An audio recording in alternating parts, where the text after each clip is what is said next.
말씀 사도행전 3장 1절에서 10절입니다.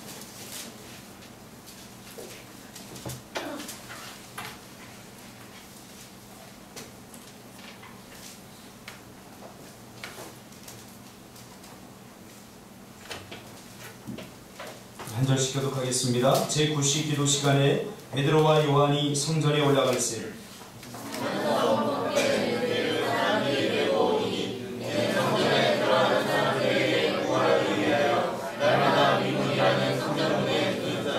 그가 베드로와 요한이 성전에 들어가려 함을 보고 구걸하거늘 베드로와 요한과 더불어 주목하여 이르되 우리를 보라 하니 그가 그들에게서 무엇을 얻을까 하여 바라보거늘 베드로가 이르되 금과 금은 내게 없거니와 내게 있는 이것을 내게 주노니 나사렛 예수 그리스도의 이름으로 일어나 걸으라 하고 오른손을 잡아 일으키니 발과 발목이 곧 힘을 얻고 일어서서 걸으며 그들과 함께 성전으로 들어가면서 걷기도 하고 뛰기도 하며 하나님을 찬송하니 모든 백성이 그 걷는 것과 하나님을 찬송함을 보고 그가 원래 성전 위에 앉아 구걸하던 사람인 줄 알고 그에게 일어난 일로 인하여 심히 놀랍게 여기며 놀라니라. 아멘. 할렐루야. 아멘. 오늘은 광복 70주년 어제 광복 70주년을 맞는 그런 날입니다. 우리 대한민국이 빨리 일어났으면 좋겠습니다. 할렐루야. 아멘. 위에서 여러분 많이 나라와 민족을 위해서 기도해 주시기 바랍니다. 오늘 이 말씀 중심에서 이제 내가 나서야 합니다. 이제 내가 나서야 합니다. 라는 제목으로 하나님 말씀 증거하겠습니다. 언제부터인지 모르지만 저에게 하나의 버릇이 생겼는데 이렇게 둘러보는 버릇이 생겼어요. 언제부터일까 가만히 제가 생각해 보니까 제가 상담을 배우고 또 사람들을 관찰하고 사람들을 살펴보면서 부터 생긴 버릇인 것 같아요. 사람을 관찰하고 둘러보고 또 주위의 환경들을 이렇게 둘러보는 그런 버릇들이 생겼습니다. 왜냐하면 이 상담이라고 하는 것은 보여지는 것만 보는 게 아니라 보이지 않는 것도 봐야 되기 때문이죠. 사람들이 와서 두각을 나타내는 어떤 문제들을 이야기합니다. 그러나 거기에만 몰두하면 안 되고 정말 보아야 할 것들을 봐야 되기 때문에 언제부턴가 이렇게 둘러보는 버릇이 생겼습니다. 이번에 제주도 가서도 우리가 묵었던 숙소뿐만 아니라 그 주변을 이렇게 둘러봤어요. 작은 마을이더라고요. 들꽃들도 보고 또 무너져가는 집들도 보고 또 그 폐가라고 그러죠. 폐가 이렇게 안에 들어가서 이렇게 앉아서 야 이게 누가 살았을까? 비는 추적추적 오는데 저는 그런 것들을 굉장히 즐깁니다. 둘러보는 것 나만이 아니라 이 둘러보면 보이지 않던 것들이 보이게 됩니다. 특별한 것들은 내가 보려고 애를 쓰지 않아도 그냥 보이게 됩니다. 그러나 평범한 것들은 우리가 잘 눈에 띄지 않는 것들은 자세히 관찰하고 둘러봐야 볼 수 있게 되는 것입니다. 그래서 우리가 강가나 또 우리가 어떤 지역을 가면 가만히 둘러보면 굉장히 신비한 것들이 많습니다. 요즘 저는 이렇게 사람들을 둘러봅니다. 가만히 우리의 삶의 주변을 이렇게 둘러보면서 느낀 게 있어요. 뭐냐면 의외로 주저앉아 있는 사람들이 참 많다. 그런 것을 느낍니다. 많은 사람들이 주저앉아 있다.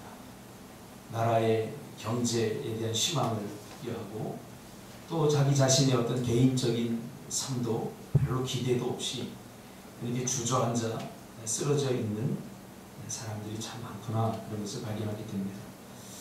어떤 이유로 쓰러진지 알 수 없지만 다시 일어서지 못하고 일어서기를 포기하고 안절뱅이로 살아가는 사람들이 많이 있습니다.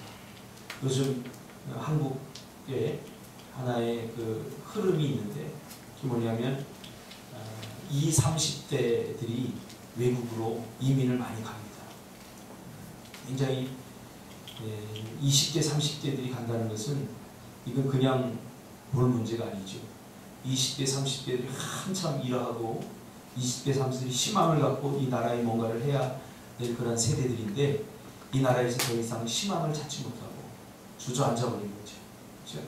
그래서 이쪽 동남아시아 쪽이나 외국으로 이민을 가는 사람들이 굉장히 요즘 많이 늘고 있습니다.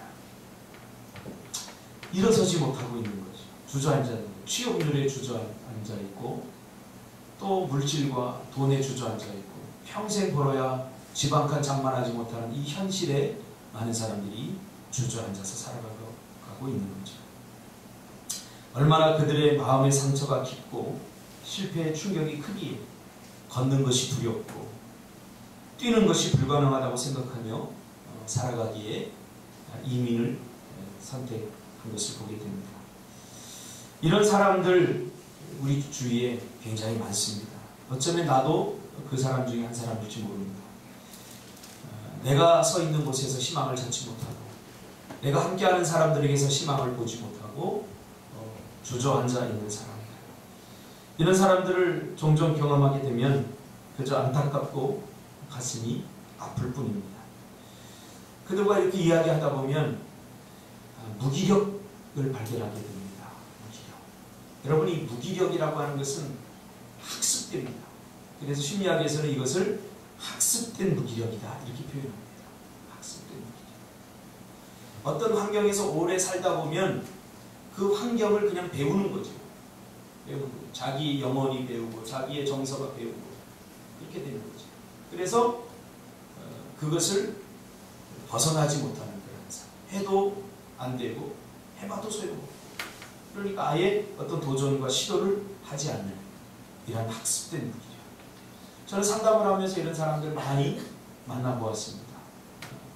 나는 해도 안 돼요. 해봐도 소용없어요. 학습되는 기대도 없이 희망도 없이 주저앉아서 앉은뱅이처럼 살아가고 있는 거지. 여러분, 절망도 학습합니다. 그래서 그 가정에서 자라면서 부모가 계속 절망스러운 이야기를 하고 절망의 말을 하면 그 자녀들이 그 절망을 그대로 학습합니다. 참 신비로운 일입니다. 또 패배주의도 학습합니다. 늘 안 돼, 못해 이런 말만 하는 사람들, 그 분위기에 있는 사람들은 안 되는구나, 해봐도 소용없구나, 이런 패배주의 근성을 학습하게 되는 거죠. 또 부정적인 것도 여러분 학습합니다. 그래서 말할 때 계속 은근히 부정적인 말을 자꾸 이렇게 하면 이것은 하루아침에 배운 게 아니에요. 오랜 삶의 삶 속에서 축적된 그러한 것들이 나오는 거죠. 그럼 우리는 이런 사람들을 어떻게 도와야 될까요? 저는 목회는 그런 사람들을 돕는 일이라고 생각을 합니다. 그렇게 주저앉아 있는 사람들 이렇게 세우는 일, 그것이 목회고 그것이 우리 예수 믿는 사람들이 해야 될 일 아니겠습니까? 오늘 본문은 우리에게 주저앉아 걷기를 포기한 사람들을 어떻게 도울 수 있는지, 그들을 일으키려면 어떻게 해야 되는지에 대한 답을 주고 있습니다. 여러분, 눈을 떠서 가만히 우리 가족부터 또 우리 주위에 있는 사람들, 가까운 사람들을 이렇게 살펴보세요. 가만히 둘러보면 의외로 주저앉아 있는 사람들이 많습니다. 주저앉아 있는 사람. 지금 대한민국의 수학 포기한 사람들이 학생들 80%가 넘잖아요. 그래서 지금 어려운 거, 미적분 이런 거 없앤다고 그러잖아요. 너무 어렵게 만들었어요. 어렵게. 그러니까 여러분, 공부에서 희망을 찾아야 되는데 공부에서 희망을 찾지 못해요. 저도요, 중학교 때 수학 포기했었어요. 수포. 뭐 새롭게 하자니 뭐 이게 힘든 거예요. 앉은뱅이에요. 저는 수학 앉은뱅이로 오랫동안 살았어요. 진지고 집사님도 그렇다고요? 전공이 지금 그쪽 아니에요? 앉아있는 거죠. 이런 사람들 의외로 주위에 많습니다. 인생의 앉은뱅이, 인생의 희망을 버리고 살아가는 그런 앉은뱅이 많이 있습니다. 그들을 우리가 일으키려면 어떻게 해야 되는지 오늘 본문은 우리에게 답을 주고 있죠. 예수님의 부활을 경험한 초대교회 성도들은 이제 달라졌죠. 피상적으로 그리고 비현실적인 거라고 생각했던 믿음, 예수님을 따르는 것이 피상적이고 또 비현실적인 그런 신앙이라고 생각했죠. 그런데 예수님의 부활을 경험하고 나서 그들의 신앙은 굉장히 현실적이고 구체적이고 실제적으로 바뀌었죠. 그렇죠? 하나님이 과연 살아있을까? 예수님은 과연 하나님의 아들일까? 반신반의했었죠. 그런데 예수님께서 죽으시고 부활하신 후에 그를 만난 이후에 아, 이분이 하나님이시구나, 이분이 정말 우리를 구원하러 오신 그분이 맞구나 확신하게 되자 이들의 인생은 달라졌어요. 여러분, 확신은 우리 인생을 바꿔놓습니다. 아직도 많은 사람들이 교회에 다니고 예수를 믿는다고 하지만 저는 여기에 퀘스천마크를 항상 붙입니다. 퍼센트로 내면 안 되는데 자꾸 퍼센트를 내게 돼요. 과연 얼마나 많은 사람들이 정말로 하나님이 살아계신 것을 확신하고 그분을 인격적으로 경험하고 하나님의 역사하심을 믿고 살아갈까? 초대교회 성도들은 피상적으로 주님을 따랐어요. 정말 그분이 하나님의 아들이라고 하는 사실에 대한 확신이 없이 반신반의하며 따랐다. 그런데 부활한 이후에 예수님을 확실하게 경험하고 나서 그들의 인생은 완전히 바뀐 것을 보게 됩니다. 예수님의 인간으로 오신 하나님에 대한 실체에 대해서 반신반의하다가 정말 그분이 하나님의 아들이요, 이 땅에 우리의 죄의 문제를 해결하러 오신 하나님의 아들이라는 것에 대해서 확신을 얻게 된 거죠. 여러분 중에도 혹시 하나님이 과연 살아계실까? 목사님이 살아계시다고 하니까 뭐 살아계시겠지, 이렇게 간접 경험이 아니라 직접적으로 인격적으로 경험하지 못한 사람들은 여전히 모든 우리 인생이 반신반의할 수밖에 없어요. 여러분, 기독교에서 말하는 믿음은 뜬구름 잡는 피상적인 것이 아니라 실제적인 것입니다. 하나님이 살아계셔서 우리의 삶에 깊이 개입하시고 우리의 삶을 어루만져 주시고 우리 인생을 이끌어 가시고, 저는 이것을 매일매일 순간순간 경험합니다. 저도 한때는 정말 하나님이 살아계실까?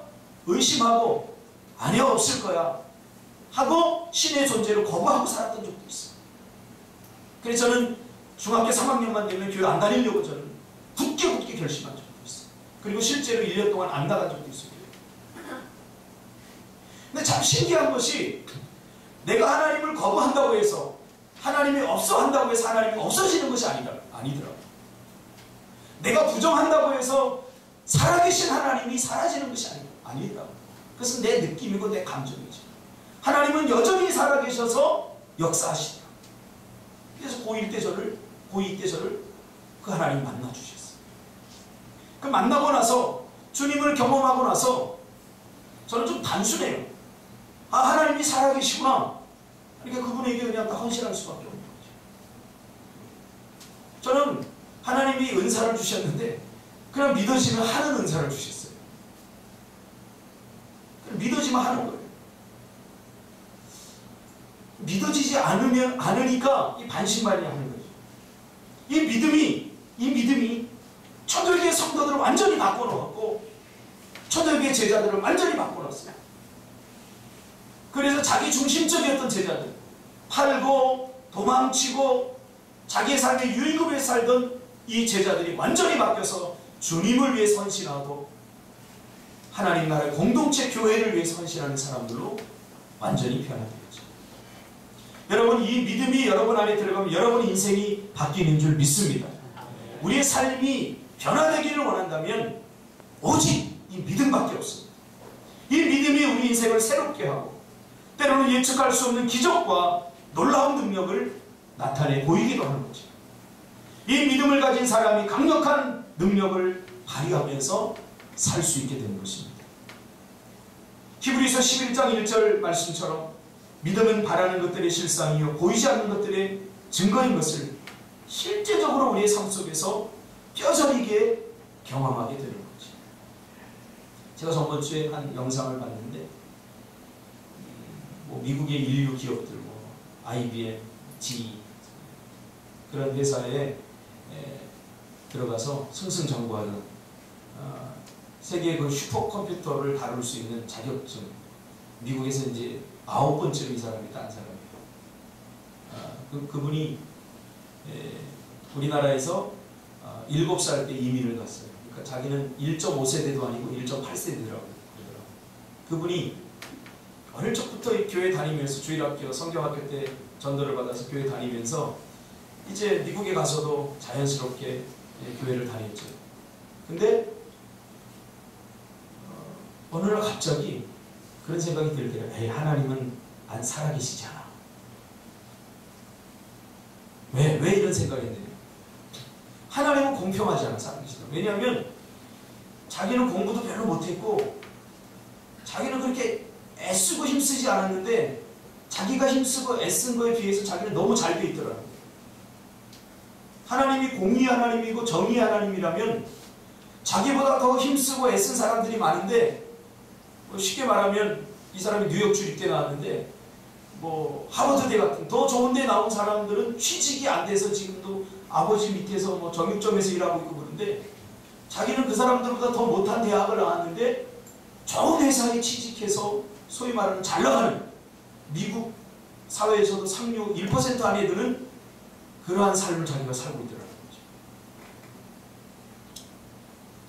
그런 걸 보면서 하나님은 공평하지 않아. 하나님이 살아계시다면 내가 이렇게 잘 살 수 없어. 여러분, 꼭 힘들어야만 회의가 오는 거 아닙니다.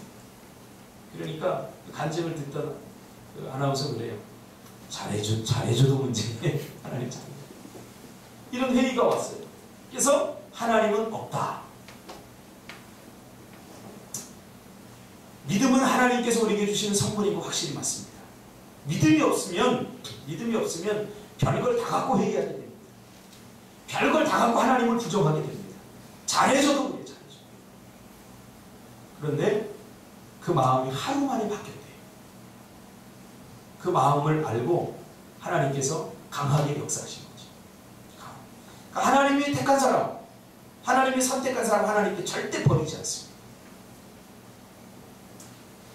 믿음, 이게 문제입니다. 히브리서 11장에는 믿음은 바라는 것들의 실상이요 보이지 않는 것들의 증거인 것이라고 분명히 말하고 있죠.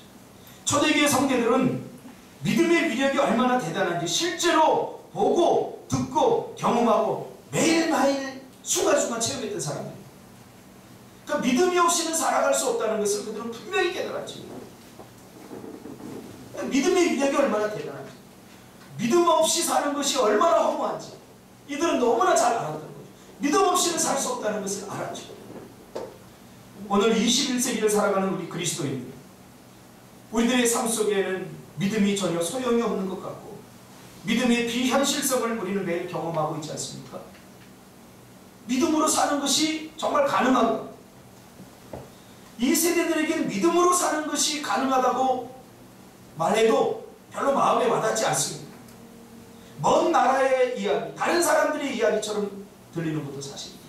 저도 그랬어요. 교회 나가서 목사님들로부터 수많은 설교를 듣고 믿음으로 살아야 된다고 말하지만 믿음으로 살기의 현실은 너무 막연하고 막막했어요. 그러니까 초대교회 이 제자들도 마찬가지입니다. 주님을 경험하기 전에 예수님이 하나님 나라에 대해서 이야기하고 믿음에 대해서 이야기했을 때 그것은 우리들의 이야기가 아니었어요. 그냥 예수님의 이야기, 마치 동화처럼 들렸어요. 그러나 그들 안에 믿음이 들어가자 이들은 완전히 바뀌고 완전히 변화된 거죠. 자기 살겠다고 도망쳤던 베드로는 주를 위해서 살다가 거꾸로 십자가에 달려 죽었죠. 이게 확신입니다. 오늘 우리 시대의 그리스도인들도 하나님의 역사와 기적과 놀라운 하나님의 일하심을 경험한 사람들의 이야기가 마치 동화 속의 한 장면처럼, 나와는 별로 상관이 없는 이야기처럼, 꿈속의 한 장면처럼 느껴질 수도 있다는 겁니다. 어제 맹각필 선교사님하고 이렇게 카톡을 하면서 MK 마트가 생겼는데 하루 매출이 25만 짜시래요. 그러니까 이제 그 짜시라고 하는 것은 우리나라하고 똑같아요. 25만 원이라는 거. 10만 짜는 10만 원. 그렇게 생각합니다. 그러니까 생긴 지 얼마 안 되는데 하루에 매출이 25만 짜. 25만 원. 생각해보세요. 기적이 아닙니까? 거기 대학을 졸업한 사람들이 한 달 내내 벌어야 5만 원에서 10만 원 많이 버는 사람 괜찮아요. 근데 대학 나와서 나온 사람이 두 사람이 한 달을 벌고 하루에 벌어버리지 않습니까? 여러분 기적 아니겠습니까? 여러분 우리가 기적이라고 해서 뭐 안심해 갖고 일어나야 기적입니까? 믿음으로 도전하는 그 일에는 반드시 기적이 일어나게 되어 있습니다. 할렐루야. 오늘날도 기적이 일어납니까? 일어납니다. 기적이 일어납니다. 믿음 안에서 이런 기적들은 지금도 계속해서 일어납니다.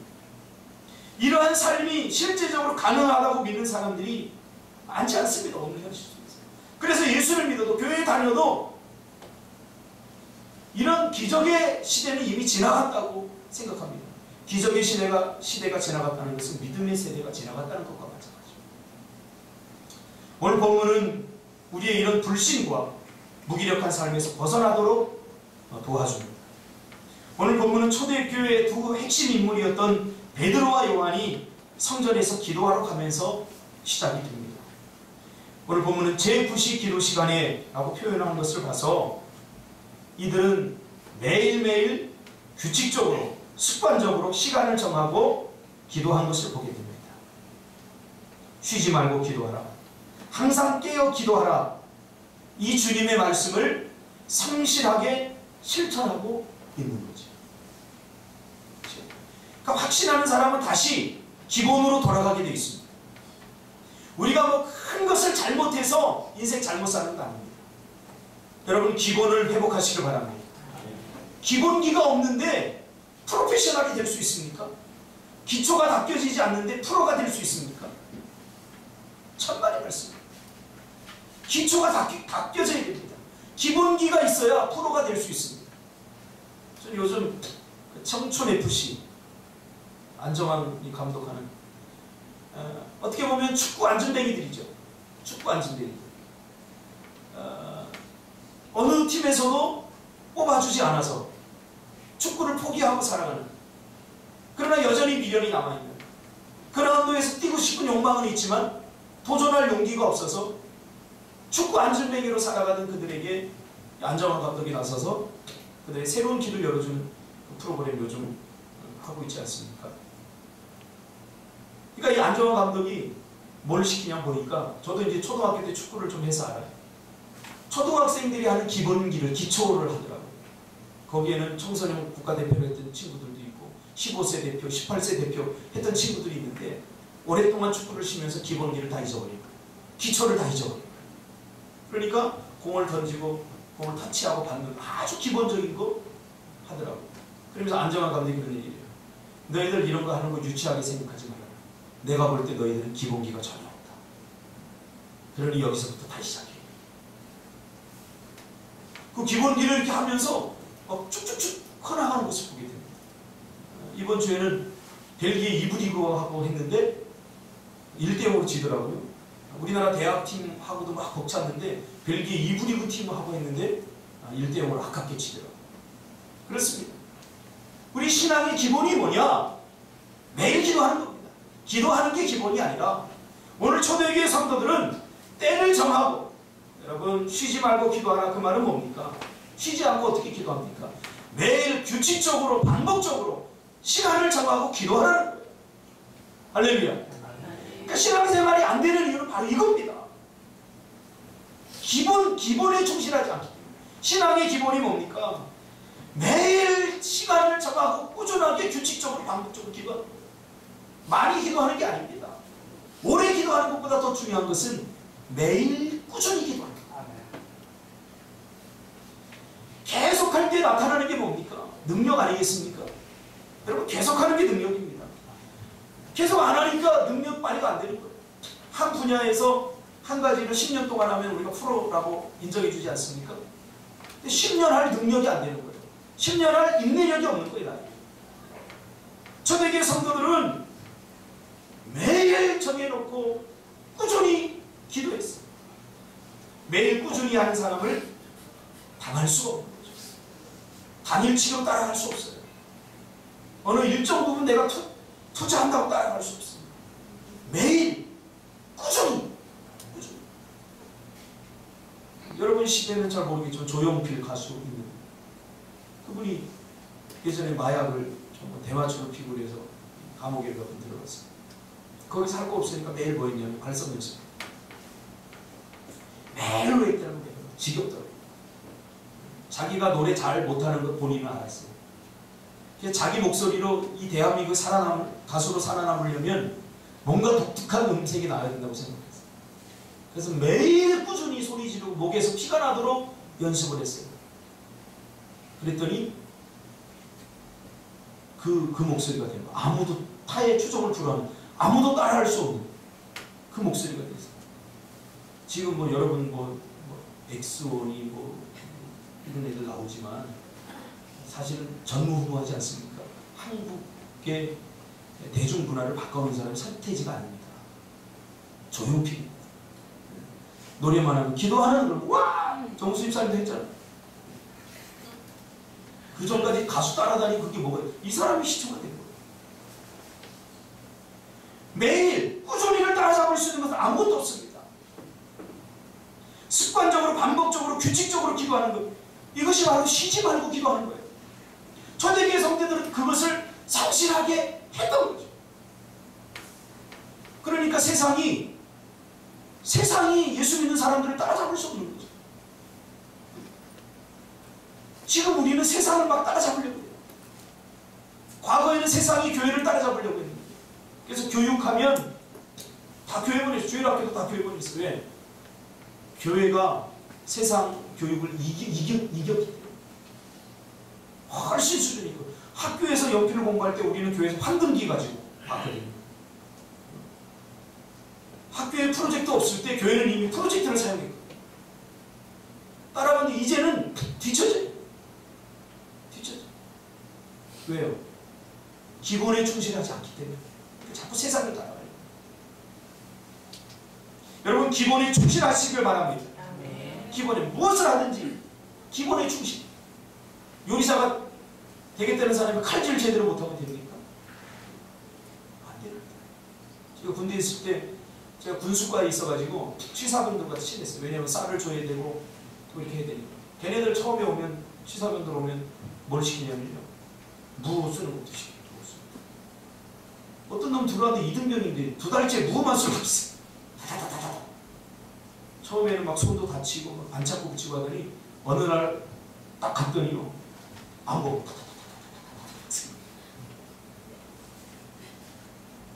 얘가 걔 맞아? 얘가 걔 맞아? 도저히 상상이 안 가요. 매일 한 거죠. 매일 한 거죠. 그러니까 매일 하는 것을 당할 수가 없는 거죠. 오늘 이 두 사람이 매일 하던 대로 기도하러 성전에 가게 됩니다. 성전에 가려면 미문이라고 하는 것을 고쳐야 되는데 미문이라고 하는 뜻은 아름다움을 미치합니다. 가장 아름다운 분이죠. 저도 성지순례 가서 이 미문에 가봤어요. 가봤더니 이 미문을 왜 미문이라고 하는지 알겠더라고요. 물론 문 자체도 이쁘지만 햇볕이 쫙 비치면 이 문이 이 구리로다가 이렇게 코팅이 돼가지고 너무 아름답게 비쳐요. 마치 막 태양이 쫙 비치는 것처럼. 상원아, 지금 상상하고 있지? 문도 아름다운데 그 문이 태양이 쫙 비치면 쫙 비치면서 그 주위가 너무너무 아름답게 비치는 동네예요. 이게 미문이에요. 이 아름다운 분에 전혀 어울리지 않게 아름답지 않은 안진뱅이가 앉아 있는 거죠.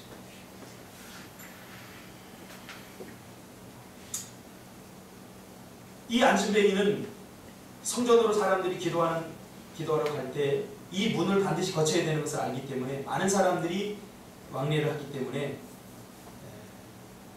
그곳에 턴을 잡은 거죠.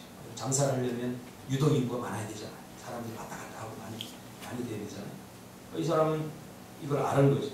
그래서 늘 그곳에 앉아서 사람들이 기도하러 가면서 기도하러 가면 사람들의 마음이 어떨까요?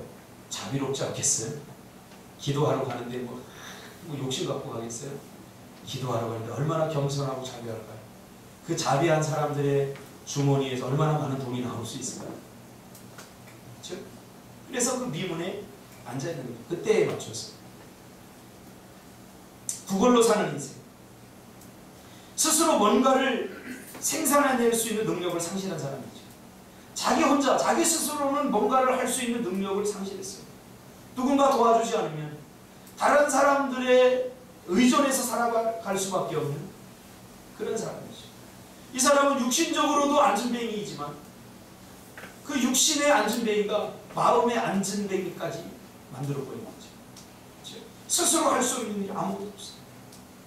베드로와 요한은 매일 그를 보았을 것입니다. 그런데 이날만은 뭔가 성령께서 그냥 지나치게 내버려 두지 않았습니다. 여러분, 바로 이것이 성령이었어요. 매일 보았는데 이날만은 뭔가 특별하게 보이는 거예요. 오늘 본문에 보니까 주목해서 봤다, 그렇게 이야기합니다. 매일 보았는데 이날은 특별히 마음에 감동이 온 것이죠. 그래서 주목해서 그 안진뱅이를 보게 된 거죠. 여러분, 이것이 성령의 역사임을 믿으시길 바랍니다. 성령의 역사하면 우리가 평범하게 보이는 것들이 평범하게 보이지 않고 주목해서 보게 됩니다. 주목해서. 이게 바로 성령의 역사입니다. 내 마음을 그것에 혹은 그 사람에게 집중하게 하고 특별히 관심을 갖게 하는 거죠. 그래서 오늘 본문에 보니까 베드로와 요한이 그들을 주목하여 보았다, 이렇게 말합니다. 매일 지나다니면서 사람들이 돈을 던져주지만 여전히 그는 그곳에 다시 나와 있어요. 그러니까 돈이, 이 사람이 돈을 수많은 사람들이 던져줬으면 그 돈을 모아서 뭔가 집도 사고 인생도 바뀌고 변해야 되는데 여전히 그는 그곳에 있었다는 거죠.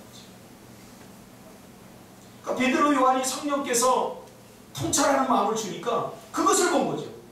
아, 이 안진뱅이는 돈으로 인생을 바꿀 수 없구나. 돈이 이 사람을 변화시킬 수 없구나. 그것을 보게 된 거죠. 우리는 그냥 안진뱅이구나 이렇게 보이지만 성령께서 베드로와 요한의 마음에 감동을 주니까 돈이 이 사람을 변화시키는 게 아니구나. 그러면서 그를 측은하게 여기고 불쌍하게 여기게 되는 거죠. 많은 돈을 가져갔지만, 부걸에서 얻어갔지만 여전히 그는 다시 그곳에 있었습니다. 여러분 기억하세요. 돈이 우리 인생을 바꾸지 못합니다. 오히려 돈은 우리 인생을 부정적으로 바꾸고 있습니다. 그러니까 기도하면 이런 통찰력이 생깁니다. 다른 사람들이 보지 못하는 것, 다른 사람들이 듣지 못하는 것 듣게 되는 거죠. 그래서 기도해야 돈도 벌 수 있어요. 기도해야 뭔가 인생의 새로운 돌파구를 우리가 찾아낼 수 있어요. 기도 안 하면 막막합니다. 베드로와 요한이 때를 정하여 시간을 정하여 매일매일 기도하니까 성령께서 날마다 감동을 주시는 거죠. 그래서 그 마음에 성령의 통찰력을 얻게 된 거죠. 베드로와 요한은 이제 더 이상 동전 몇 푼으로 던져주는 일을 포기하게 되는 거죠. 고질적이고 본질적인 문제를 해결해 주고 싶었던 거죠. 성령이 감동을 주시고, 이것이 여러분 거룩한 영적 갈망입니다. 꿈도 없이 소망도 없이 30, 40, 50, 60, 70 죽을 때까지 그 자리에 앉아서 구걸을 해야 돼요. 승진도 없죠. 그냥 그야말로 무기력한 삶이죠. 무슨 재미로 살까요? 이 사단이 만들어 놓은 기계적 삶에서 벗어나서 참된 인생의 기쁨과 즐거움을 회복하고 사랑하며 살게 하고픈 갈망이 베드로와 요한에게 들어간 거죠. 저에게도 이런 게 있습니다. 어느 날 그냥 살다가 제가 이제 상담을 공부하고 심리학을 공부하고 청소년과 청년들이 관심을 갖게 된 것도 어느 날 살다가 예수를 만나고 나니까 이 기계적 삶, 사는 게 뭐지? 우리 인생이 왜 살까? 뭐 때문에 살까? 돈을 벌어야 돼, 이게 아니라 본질적으로 우리 인생의 문제가 뭘까? 이거에 대해서 고민하게 만들더라고요. 하나님께서. 사는 게 뭘까? 저는 어릴 적부터 꿈이 뭐였냐면 돈 많이 벌을 거였어요. 왜? 저희 집이 가난하게 살았기 때문에 돈을 많이 벌어서 정말 우리 어머니도 호강시키고 우리 가족들 내가 그냥 다 호강시켜주고 싶었어. 그럴 자신도 있어. 지금도 목사님들이 이렇게 가만히 보면, 제 목회하는 거 보면 박 목사 차라리 돈을 벌지 그래. 아이템이 너무 좋아요. 그런데 주님을 만나고 나서 돈이 우리 인생의 문제를 해결 못한다는 걸 분명히 깨달았어요. 제 주변에 좀 산다고 하는 사람들이 그렇게 행복하게 살지 못하는 걸 보게 되더라고요. 왜 살까? 뭐 때문에 살까? 본질적으로 고민하게 되죠. 사단이 만들어 놓은 이 기계적 삶에서 벗어나야 되겠다. 왜 사람들이 싸우며 미워하며 그렇게 불행하게 살아가요? 자기 중심성 때문에. 제가 제일 강조하는 게 공동체성. 한국이 살기 어려운 것은 개인주의, 이기주의, 나 먼저 살아요. 지금 역사 바로잡기, 독립 진짜 자기 재산을 다 드리고 자기 인생을 다 바쳐서 독립운동을 했는데 그 사람들이 지금 어떻게 살아가고 있습니까? 그렇죠? 공동체성을 잃어버립니다. 공동체에서 이 사람들을 책임져야 되지 않습니까? 그래서 얼마 전에 보니까 TV에 우리 남동구에 그 독립운동을 했던 이름을 잊어버렸네. 아주 유명한 장군이에요. 그 장군 따님이 남동구에서 살더라고요. 사리가 어디 살다가 가족, 나도 우리 아버지 땅에 가서 내가 생을 마감하겠다 그래서 와서 이렇게 사는데 비참하게 살더라고요. 제가 다음 주 중에 한번 찾아가려고 남동구 찾아가서 그분 우리 교회가 도울 수 있는 거 단돈 5만 원이라도 해주려고 조그만 지하방에서 이렇게 살더라고요. 사시는데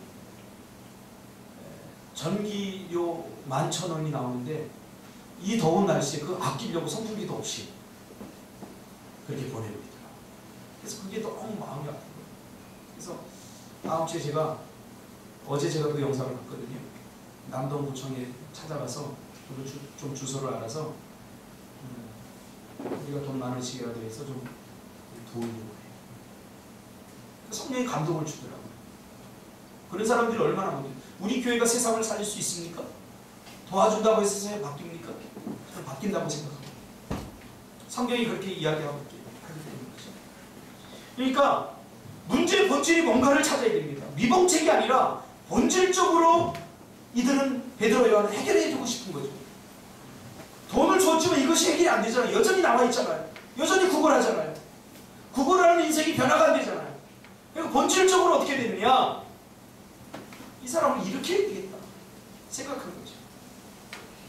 많은 사람들은 이 안전뱅이를 포기하고 살았죠. 이 사람은 안전뱅이야. 이대로 살아갈 수밖에 없죠. 이 사람은 걸을 수 없어. 그래서 몇 푼의 돈을 던져주는 것이 최선이라고 생각을 해서 조금 더 많이 돈을 준 거죠. 몇 푼의 돈이 이 사람의 일어서고 싶은 의지와 욕망을 서서히 마비시키고 결국 일어서고 싶은 의지도 꺾어버리는 거죠. 여러분, 때론 막연한 동정심이나 자기 만족적 자선이 그를 절망의 늪으로 몰아넣을 수도 있다는 것을 발견하게 됩니다. 본질적으로 해결이 안 되면 우리가 좀 생각해봐요. 이 안진뱅이도 내가 이러시고 싶다 그런 욕망을, 그 의지를 뭐가 꺾었어? 돈이 꺾었습니다. 몇 푼 던져주는 돈이야. 이대로도 괜찮다. 이대로 살도 괜찮겠다. 일어서고 싶은 그 욕망을 다 끊어버리는 거죠. 상담을 하다 보면 때로는 그래요. 위로를 분명히 해줘야 되는 거 알지만 그 위로가 그 사람을 살리지 못한다는 것을 발견합니다. 때로는 따끔한 충고, 현실을 보지 못하는 그에게 현실을 제대로 보게 하는 가슴 아픈 말 한마디가 오히려 그 사람에게 더 유익이 될 때가 많이 있습니다. 저희 듣고 싶지 않죠? 막 저에게 화내요. 그래서 상담 약속도 안 지키고 안 와요. 당신 같은 이 세상에 상담자가 얼마나 많은데 내가 왜 굳이 거기를 가요? 안 오는 사람도 많아요. 그러니까 우리가 누구를 돕는다거나 누구를 위로한다거나 잘 생각해야 돼요.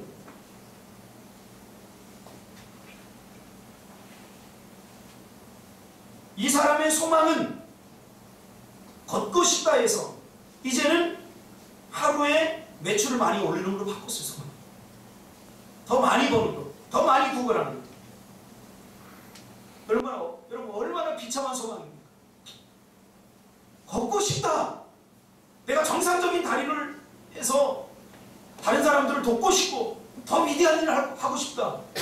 이런 꿈에서 이제는 하루에 더 많이 벌기 위해서 얼마나 내가 더 불쌍한 척 해야 되나, 얼마나 더 불쌍한 표정을 지어야 되나, 이걸로 바뀌었다. 근데 베드로와 요한이 그를 보면서 이대로는 안 되겠구나. 여러분, 우리 하나님의 백성들에게 문제를 본질적으로 해결할 수 있는 힘이 있습니다. 할렐루야. 믿으시길 바랍니다. 저는 지금까지 많이 경험했습니다. 그래서 베드로와 요한을 바라본 것이죠. 무엇을 얻을까 해. 그때 베드로와 요한은 내게 은과 금은 없거니와 내게 있는 이것을 내게 주노니 나사렛 예수의 이름으로 일어나 걸어라. 할렐루야. 이런 말이 나오면 아멘이에요. 아멘은 좋은 말이잖아요.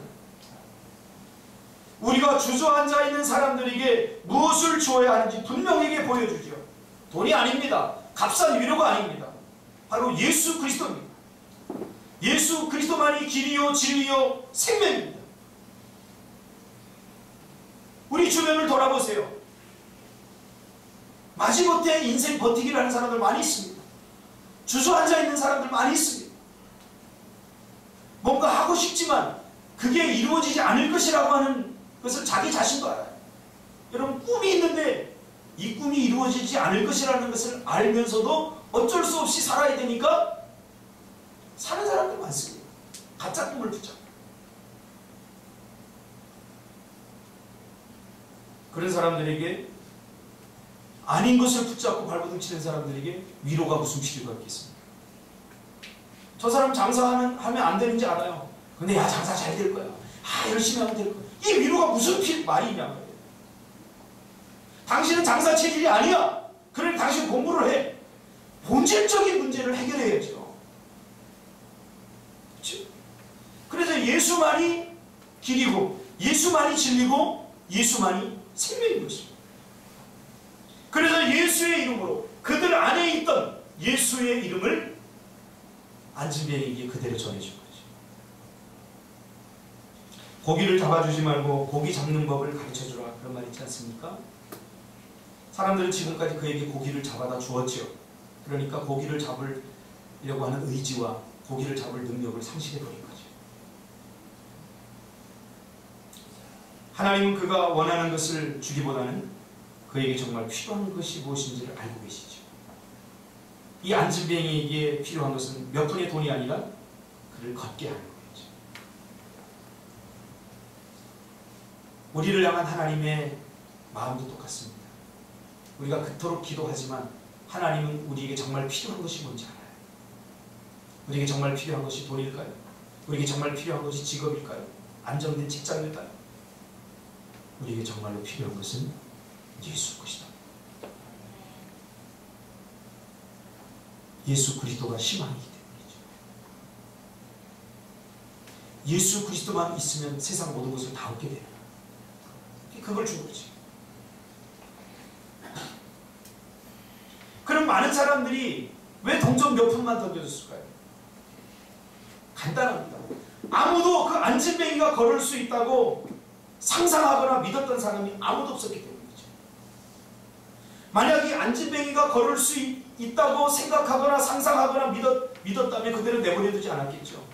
그러나 아무도, 단 한 사람도 이 안진뱅이는 그냥 안진뱅이일 뿐이다. 운명론이죠, 운명론.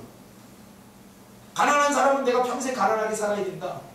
무의식적으로 자기가 그렇게 생각하는 사람도 얼마나 많은지 몰라요. 나는 못 배웠기 때문에 평생 이렇게 살아야 된다. 난 돈이 없기 때문에 평생 이렇게 살아야 된다. 이거 안진뱅이 아닙니까? 한 번도 날개를 달고 싶은 꿈도 꾸어보지 못하죠. 사람은 믿어지는 만큼 말하고 행동할 수 있습니다. 여러분, 우리는 예수 믿는 하나님의 백성들입니다. 내게 능력 주시는 자에서 모든 것을 할 수 있습니다. 사단이 만들어 놓은 이 운명론을 믿음으로 깨버리시길 바랍니다. 언제까지 우리가 이렇게 살아요? 사람은 믿어지는 만큼 말하고 행동할 수 있습니다. 그러니까 믿어지지 않으니까 일어나라 감히 못한 거죠. 믿어지지 않는 것을 말하는 것은 불가능합니다. 그래서 그 사람이 말하는 것을 보면 그 사람이 믿음이 있는가 없는가를 알 수 있는 거죠. 저는 개척을 하고 나서 참 성도들 좀 피곤했을 거예요. 왜 기도하면 하나님이 믿음을 주시고 자꾸 비전을 주시니까 하자고 그러면 성도님들은 하지 말자고 자꾸. 지금 우리 교회 개척교회인데 뭐 자꾸 그런 일을 하냐고. 그래서 선교도 미루어지고 또 꿈틀 학교에 대한 비전도 미루어지고 그랬어요. 하나님이 이래서는 안 되겠다. 그러더니 새로운 믿음의 세대를 이렇게 만들어주신 거예요. 새로운 믿음의 세대. 얼마나 감사하죠. 마시멜로 이야기를 쓴 호아킴 데포사다가 쓴 또 다른 책이 바보 빅터라는 책이 있습니다. 이 책은 수준이 좀 낮기 때문에 읽어보라고 권면할 만한 책은 아닌데 재미는 있습니다. 자기가 바보라고 17년 동안 믿고 살았던 사람의 실제 이야기입니다. 6살 때 상담소를 찾아갑니다. 하는 행동이 하도 이상하니까 상담소를 찾아갑니다. 말하는 능력도 떨어지고 인지 능력도 떨어지고 말도 제대로 못하고 언어 장애인 것 같고 정서적으로 이게 문제가 있는 거. 근데 상담소를 6살 찾아가니까 상담소에서도 그렇게 평가를 해요. 좀 장애가 의심이 돼요. 언어 장애도 있고 이해력도 떨어지고 인지능력도 떨어지고 IQ 테스트를 했는데 73이 나왔습니다. 동물 수준의 IQ가 나왔어요. 저도 예전에 중학교 때 IQ 테스트를 했는데 78이 나왔어요.